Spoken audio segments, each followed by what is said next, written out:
আজকে আমি এমন গরুর মাংস রান্না করব, দেখলে মুখে পানি চলে আসবে। যেমন সহজ তেমনই tasty. Hello guys, welcome back to my channel.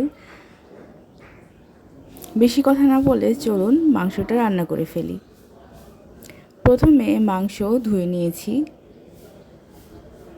এটা ভালো করে ধুয়ে নিচ্ছি, সাথে একটু লবণ দিয়ে দিচ্ছি যাতে এতে থাকা ব্যাকটেরিয়াগুলো ভালোভাবে ধুয়ে যায়।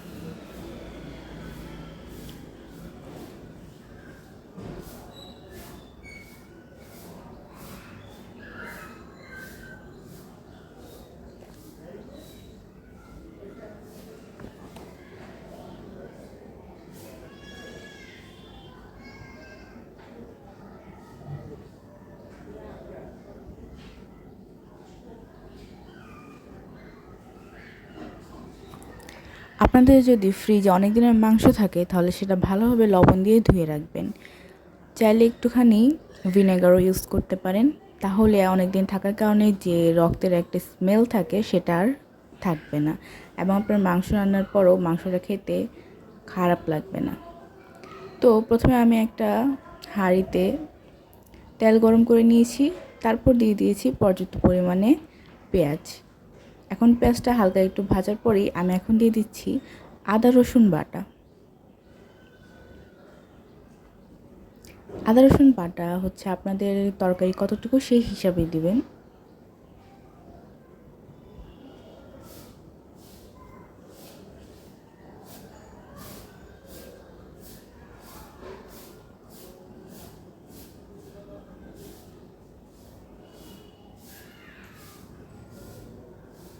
এখন দিয়ে দিচ্ছি হলুদ মরিচ গুঁড়ো,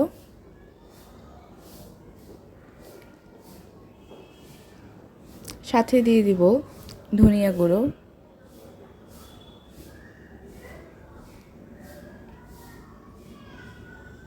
এখানে এক্সট্রাভাবে আরেকটু মরিচের গুঁড়ো দিতেছি যাতে এটা একটু ঝাল হয়, কেননা মাংস ঝাল খেতে কিন্তুই মজা লাগে। আর এখানে দিয়ে দিলাম টমেটো আর মরিচ।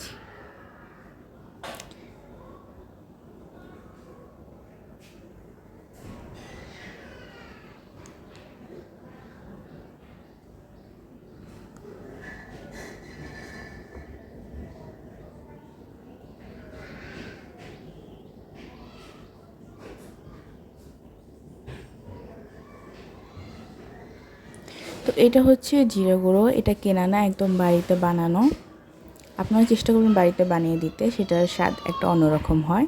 আর এটা হচ্ছে একটা স্পেশাল মশলা যেটা মাংসের স্বাদকে আরও দ্বিগুণ বাড়িয়ে দেয়।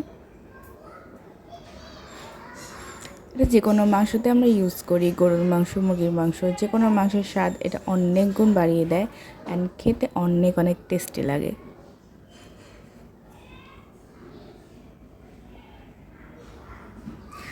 এখন মশলাগুলো ভালোভাবে মিক্সড করে নিব এবং ভালোভাবে কষিয়ে নিব।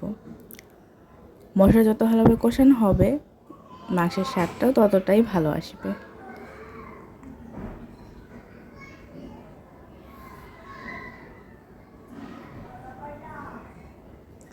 তো আমাদের মশলা কিন্তু কষানো হয়ে গিয়েছে, এখন হচ্ছে আমরা দিয়ে দিব মাংসটা যেটা আমরা ধুয়ে রেখেছিলাম। এখন এই মাংসটা দেওয়ার পর আমরা আবার কষিয়ে নেব। কষানোর পর যখন দেখব তেল উঠে গিয়েছে তখন আপনাদের প্রয়োজন মতো যতটুকু পানি রাখতে চান, মানে যতটুকু ঝোল রাখতে চান তরকারিতে, সেই পরিমাণের থেকে একটু বেশি পানি দিবেন, কেননা যেহেতু আমরা জাল দিব পানিটা একটু কমে আসবে। তো এটা আপনারা নিজেদের মতো করে দিবেন, এখানে কোনো ধরা বাঁধা নিয়ম নেই যে এতটুকু দিতে হবে। তো আমরা বেশি ঝোল খাই না, এর জন্য কমই দিয়েছিলাম।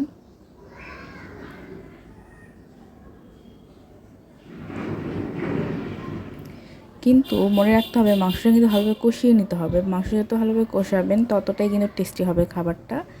আর অনেকে কষানো মাংস খান, মানে মাংস যখন কষানো হয় তখন কিন্তু মাংসটা অনেকটাই সেদ্ধ হয়ে যায়, তখনও খাওয়া যায় ভালোভাবে কষালে। তো এখন ভালোভাবে মশলার সাথে মাখিয়ে নিচ্ছি।